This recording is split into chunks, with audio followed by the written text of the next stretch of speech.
سونو شہروز اپنے پالتو کتے سے بہت پیار کرتے ہیں۔ کچھ ہفتے پہلے جب ان کا کتا بیمار ہوا تو یہ اس کے علاج کے بارے میں پریشان ہو گئے، کیونکہ کورونا وائرس کے سبب لاک ڈاؤن کے دوران ٹرانسپورٹ اور جانوروں کے کلینکس بند تھے۔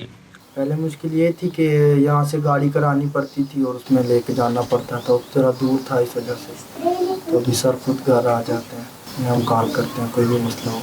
ان کی یہ مشکل حل کی پشاور میں اپنی نوعیت کی پہلی online veterinary service digital veterinary services of Pakistan نے۔ یہ آئیڈیا ماہر حیوانیات ڈاکٹر محمد حارث اور ان کے ساتھیوں کا ہے۔ ڈاکٹر حارث کہتے ہیں کہ اس شعبے میں سرکاری نوکری ملنا مشکل ہے اور پرائیویٹ کلینکس کے اخراجات اٹھانا بھی آسان نہیں، اور اسی لیے انہوں نے ٹیکنالوجی کا سہارا لینے کا سوچا۔ کنسلٹیشن ہم دیتے ہیں، life stock consultation, life stock farming جو ہے ڈیری فارمنگ، اس کی کنسلٹیشن دیتے ہیں۔ پولٹری فارمنگ کی جو کنسلٹیشن ہے وہ دیتے ہیں۔ ویکسینیشن کے حوالے سے ہم وہ اینیملز کے انر کو ہم آن لائن کنسلٹیشن یہ دیتے ہیں۔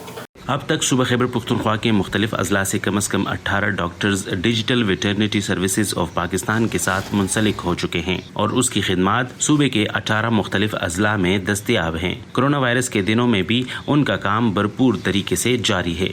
کووڈ-19 پینڈیمک سے تو بہت زیادہ اینیمل بہت زیادہ متاثر ہوتے ہیں، کیونکہ جو ویٹنری کلینکس ہے وہ کووڈ-19 میں بند ہے۔